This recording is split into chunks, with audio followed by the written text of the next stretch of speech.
大家好，我是王大刀。我从小开始，我就是一个非常谨慎的人，我很谨慎。我小时候一个人走在街上，我就会看后面有没有人在跟着我。如果感觉后面有人在跟着我，我就会走很快，对吧？大家都会走很快。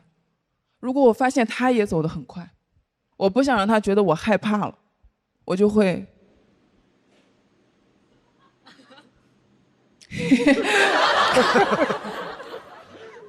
我从小到大老是遇到一些变态，有时候我都想是不是我的问题，我就问我朋友，我说你有没有遇到过变态？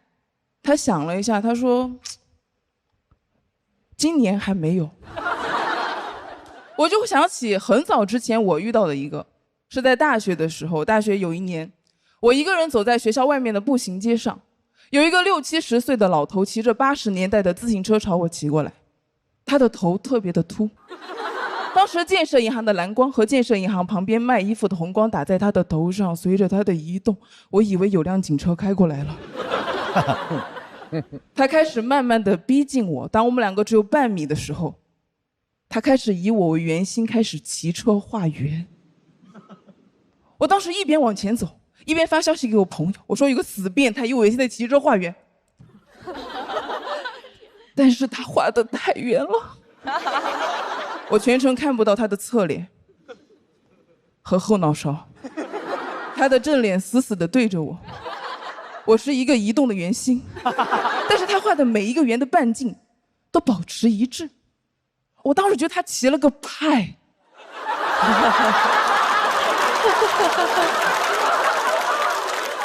就这么绕了几圈之后，他终于说话了，他当时死死地盯着我的那里，他说看看。朋友们不要担心，我没有给他看的。我当时想看看，他的用词也太精简，他的语气也太傲慢了。他没有用询问语气，可不可以看看？他也没有用主语，我可不可以看看？美爱看看？他只用了2个字就让我的情绪这么复杂。我不可能表现出害怕或者是惶恐，让他觉得他骚扰到我了。他得逞了，而且我要比他更精简，更精简。所以当时他说看看，我说啊。他以为我耳背，他又说看看，我说啊。他说看看，我说啊。他说看看，我说啊。他说看看，我说啊。我俩阿卡贝拉。就这么几个回合之后，他可能觉得他今天看不了了，他就骑着车走了，消失在暮色当中。那个时候我的腿已经吓得就是腿发软嘛，我一个人就走回学校。然后朋友问我，他说王大刀这么多年你是怎么化解这个变态老头对你的影响的？我想说没有什么影响啊。他说那你现在为什么在骑车画圆？我现在就是有时候一个人在路边等人什么，就会骑车画圆。你知道我现在想起我19岁的时候遇到这个老头变态，我真的觉得他当时走的有点太轻松了，他全程连车都没有下过。我想如果我现在穿越回10年前，我再遇到他，我不可能让他走得那么轻松了。假设我再遇到他，他又骑着自行车开始以我圆心，开始骑车画圆，盯着我说看看，期待着我的害怕和惶恐。我就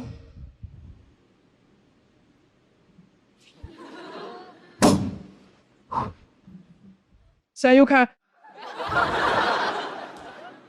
你俩懵了对吧？老头也是，就是毫无逻辑。然后我直接上动作，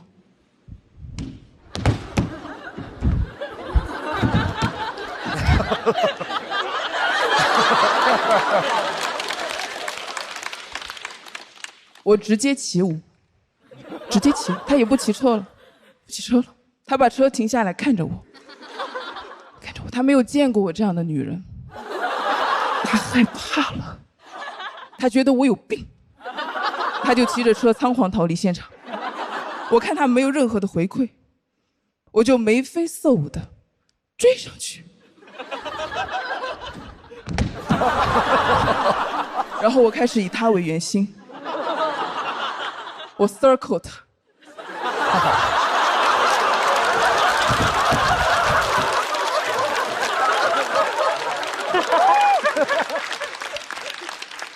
然后我会笑着跟他说：“我说 The show must go on。”你知道我是19岁的时候遇到的这个变态，我现在29岁了，10年了，我经常想起他，我时常觉得我没有真正的战胜这个老头，因为我无论如何我都没有办法回到19岁，真正的给他一枪或者给他一个巴掌之类的。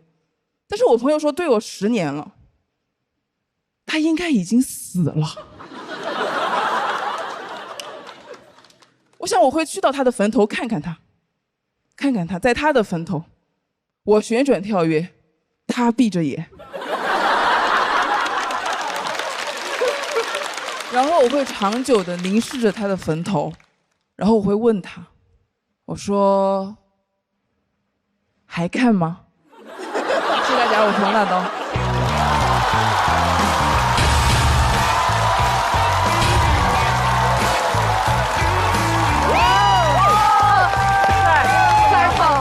王大刀的索票倒计时，再次掌声。哦，我是唯一没拍的。那个 It's okay, it's okay。感谢理解啊。那个上一轮的时候，我们都知道他是最惊艳的选手之一，是，而且他的风格也是高度个人化的那种。其实从上一场开始，就是你那个表演更像是一个舞台剧的独角戏，而不是像我们传统上所理解的脱口秀。但是我觉得脱口秀的形式是不拘一格的，就你尝试把一个青少年时代遭遇的一个阴影，然后心里一直没有过去，但是你用这么奇怪有点精神病的方式演绎了一遍，它是很触及心灵的一种很深刻的一个表演。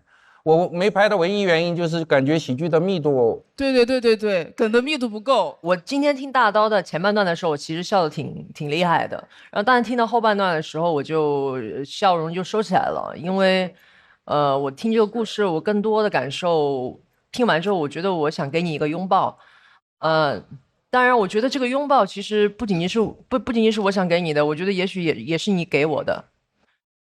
我猜测，也许是因为我们对那个时候我们没有保护好自己是有懊恼的。对，我记得那个时候网暴最厉害的时候，然后也有很好事的媒体跑来问我说你怎么看待，然后他就是直接当着你的面去说出那个你不愿意听到的东西。我说我跟你的反应，其实你在讲你说的话是是因为你不希望对方看出了你的害怕和惶恐。所以我好像在保持一种体面，我在说，那可能就是一种娱乐吧。但是在事隔多年，我对我自己非常的懊恼。我在想，丽水你在说什么？你居然说这是一个娱乐？没有人会网暴不是娱乐好吗？你怎么可以在那个时候你这样去说？我觉得你对自己极其的差。所以在他19岁到29岁这个过程当中，他永远会想到这个老头的脸，然后觉得说他为什么会有后面发疯的那一段，要 circle 他，要报复他，要什么？是因为他总是想，如果我可以回到当时，我也许可以处理得更好，我也许有更勇敢的，或者我更能保护我自己的一种方式。我不知道你是不是这样的一种心情，但是我当时在听到你的段子的时候，我已经感受到你肯定29岁的你肯定是比19岁的你要更加 strong 了，所以我觉得你也给了我很多的力量。谢谢。就是我觉得当时可能回击的，就我觉得我的反应还挺好的，我自己觉得，但是我可能就是想狠狠的弄他，就是我就是想狠狠的弄他，因为就是我受够了这种突如其来的没有办法及时取证的东西，让我挺愤怒的。这是一段非常特别的脱口秀表演，就是我平常比如说我觉得一个好，就是我笑特别开心，这段是我看完以后，我现在心跳比我平常快很多很多。你全程把我置于一种类似于纪录片式的压迫里边，它完全是纪录片，而且是那种街头所有的那种摄像头的那种没有任何删减的、没有任何滤镜的纪录片，一镜到底，一镜到底，那个压迫感太强了。但这是一个特别好的一个脱口秀素材，就有那么好的表达，你帮助很多女孩说出我们可能想说不敢说的话，那你就欠缺有一个点，这个点我现在找不到，我觉得你一定能够想到，怎么样在压力最强的时候，我们已经难受到不行的时候，你让我们释放出那个全部的恐惧、愤怒和这么多年想说没有说的话，然后那时候一定是全场是炸掉的，我觉得就缺这一个。但除此之外，我就认为这是个非常棒的，但是很不同的一个表演。谢谢李云老师。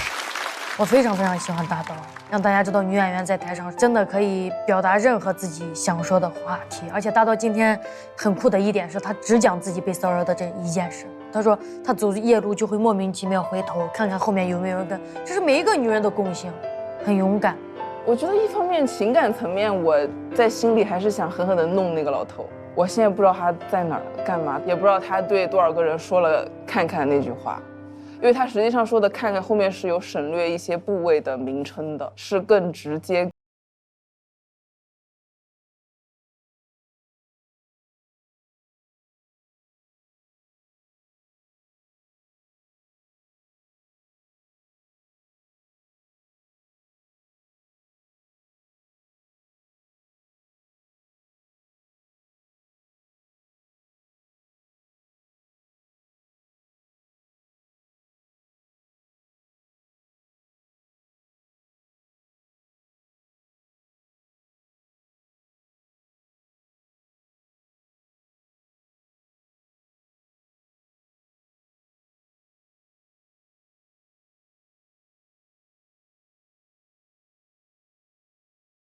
我有遇到过，我也有过，有小时候吧，在我很小的时候，当时24，我也被性骚扰。之前我被性骚扰是报过一次警的，就是村子里的一个男人，然后去我家做客，然后那时候很小，然后他就把我放在他腿上，然后就摸我胸部，我感觉到那个行为是不舒适的，但是我也不知道他到底是一个什么样的行为。我其实是从幼儿园里面退学的，放学回家的路上遇到那种突然跑过来的老头，抱着我亲，捏我的屁屁，每天都哭着回家，也是因为这样才给我剃了一个寸头。我以前上大学的时候在公交车上就被一个人袭胸了，当时第一反应是，人家拉那个手环，他在我左边，我以为人家没拉紧。最近一次碰到这样的人，是用了一个很新的方式，是隔空投送，在地铁上，他传送了一张他的下半身的裸体照片。我当时在地铁上，我就感觉后面有人蹭我，那一刻就知道了为什么网上说你别人动你就打他呀，你喊他呀，做不到。那一刻我僵住了，是害怕，是不敢动，是完全不敢动，是等下一站我直接就跑出去了，我根本不敢回头看那个人是谁。我刚开始是以一个朋友的身份出现的，是朋友的朋友，他就一直骚扰我，我把他拉黑了，他又换电话骚扰我，然后最后还发一些很恶心的图片。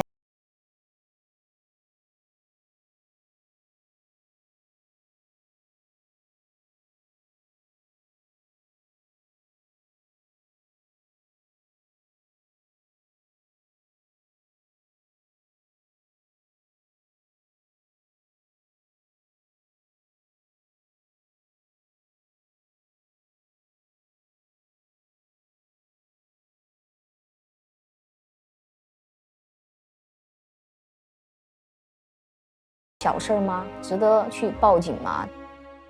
而且那个结尾我也很喜欢。有一部电影叫《杀人回忆》，拍这部电影的时候，那个凶手还没抓到，当时导演就让那个办案的主角就是盯着镜头长久的凝视，其实就是在凝视那个凶手，因为他想到那个凶手可能也会买票来看这部电影，我想长久的凝视他。然后我又问他，我说还看吗？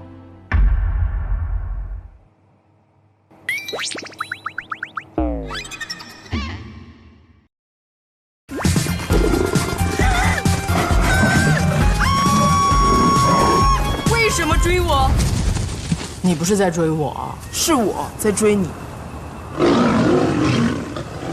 你怎么穿成这样？谁让我说了牡蛎包的梗？懂了，那演吧。为什么追我？因为1点的美团闪购到了。不管在哪儿，美团闪购追着也要30分钟送达。美团闪购30分钟，好货到手。天哪，我们为什么要接这样的商务？你接我能理解，但我是为什么呀？好，我们来看一下，在大刀的表演之后，他得到的票数是不是能够让他直接晋级？请看。需要开启对方的抢麦模式，盾组开启抢麦。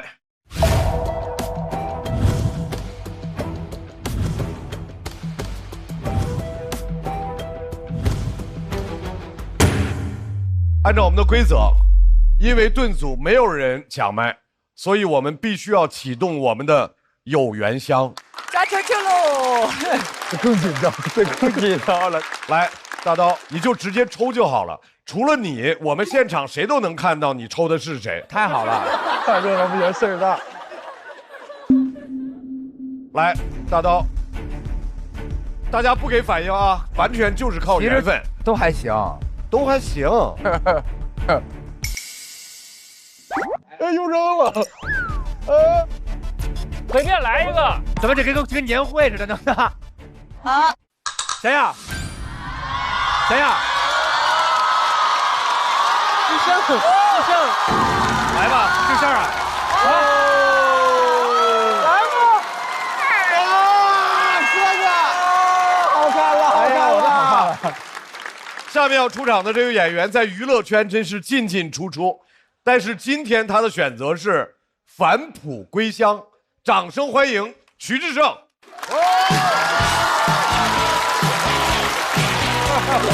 两个人怎么那么开心啊？他俩玩得好。Hello， 大家好，我是志胜。还是得讲脱口秀呀。这但凡在外边观众有这种欢呼和掌声，我只会好奇，我说这后边又是谁出来了？比回到脱口秀更让我开心的就是我过年回到我们村里。今年过年也不知道是谁把我们全家的视频传网上去了，因为我长得很像我爷爷、我爸和我哥。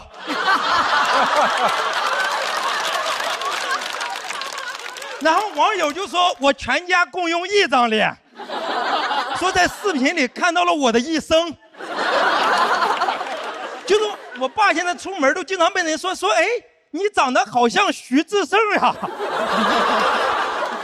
确实过年的时候有很多人去我家里拍照，还有很多上了年纪的人天天去。就你们见过60、70岁的私生饭吗？就他们真的跟年轻的私生饭还是很不一样的，就他们真的有可能在你家里吃饭呀。而且他们是看着我从小长大的，那我在他们眼里那都算养成系艺人，知道吗？手里全是我的黑历史，在那一遍遍的说呀，说志胜，你还记得你当时偷谁家玉米吗？你还记得你当时打碎谁家玻璃吗？我说你还记得咱去年讲过一次了吗？然后我村里现在特别关注我的信息，但他们有时候也看不太懂。之前有段时间网上说我是那个理想型男友嘛，我也不知道在我们村里咋传的，后来就传成了说我在外边交了好多女朋友。我奶奶都着急了，给我打电话说咱徐家可不出这种人，你赶紧都给他们断了。我说奶奶，你把村里的网断了就行。然后我们山东过年还要挨家挨户去磕头，因为以前啊会摆着一些老人的照片，过去老人照片会给老人磕头，但现在也不摆照片了，都开始放电视了。就是我还在那磕着呢，他已经把电视打开放我的脱口秀了，还在那儿，哎，这是你吧？是你吧？那么关键是我的脱口秀视频里边不光有我，他还会切别人的镜头。就你们给张绍刚磕过头吗？就我咣3个头磕完，张老师在那说感谢志胜带来的精彩表演。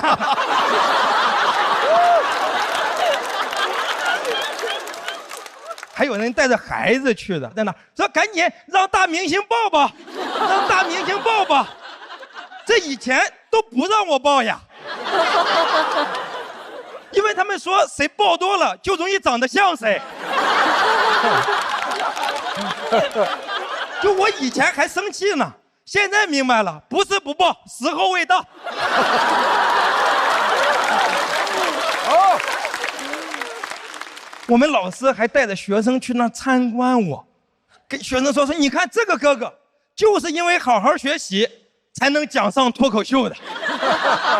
那是我觉得脱口秀最正面的一次。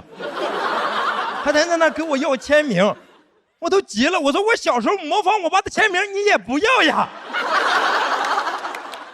但孩子很开心，回去之后还找到了毕业照，然后发了个朋友圈说爱图。我赶紧给他评论，我说老师，你发的这张毕业照是我哥的。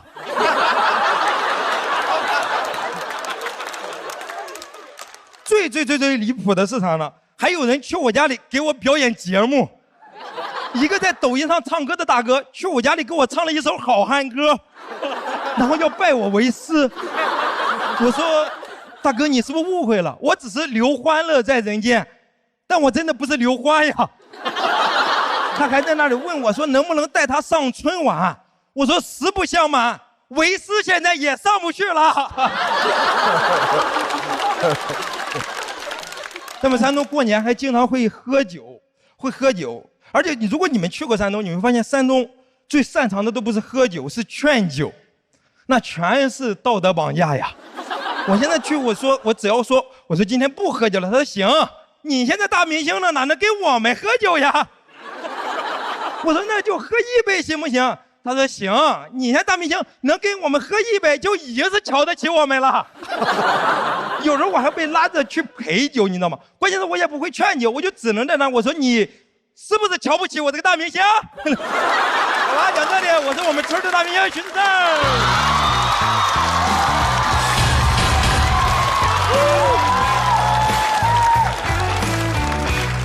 徐志胜的索票倒计时。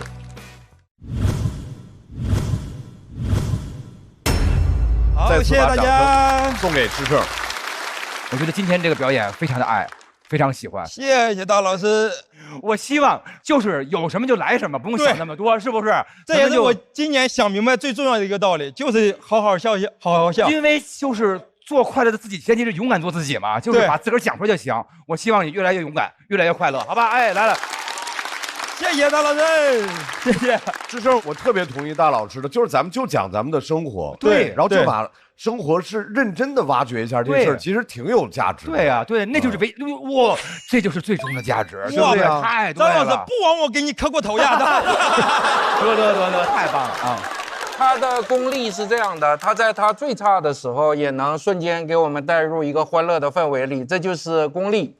就像有一些超级乐队，他们一张唱片搞砸了以后，也是强于90%多的花乐队啊。所以志胜那没有，志胜肯定是这个级别的，而且所有这么多选手，也有一些私交很好的，但无论哪个人在他表现不是最佳的时候，我不拍灯，都或多或少有些心理负担。只有志胜我不拍灯是毫无心理负担的，这是基于深层的信任和尊重。今年过年我们村就切您的镜头在那磕。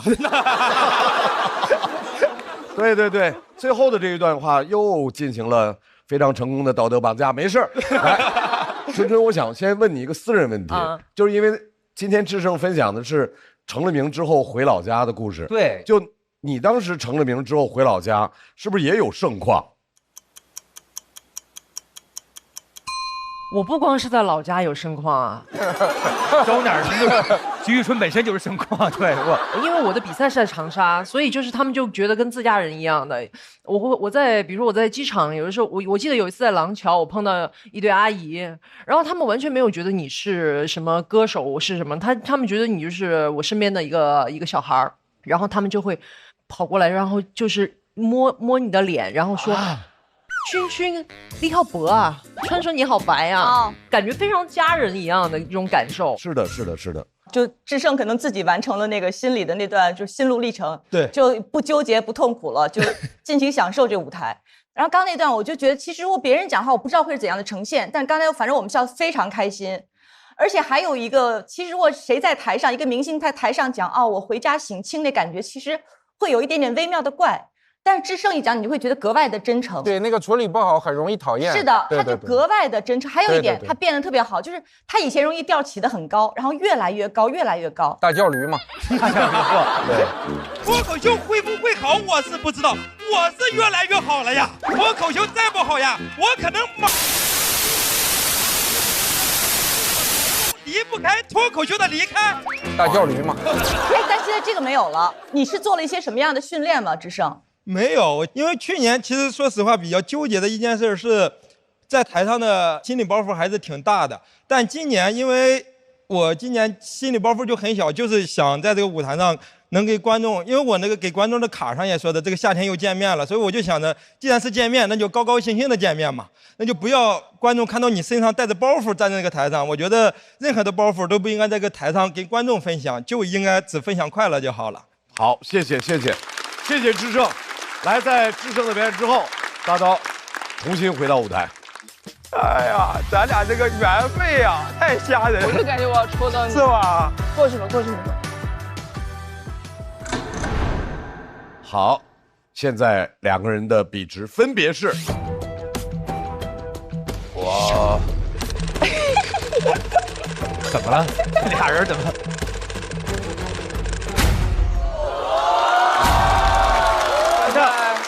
徐志胜267进入到下一轮。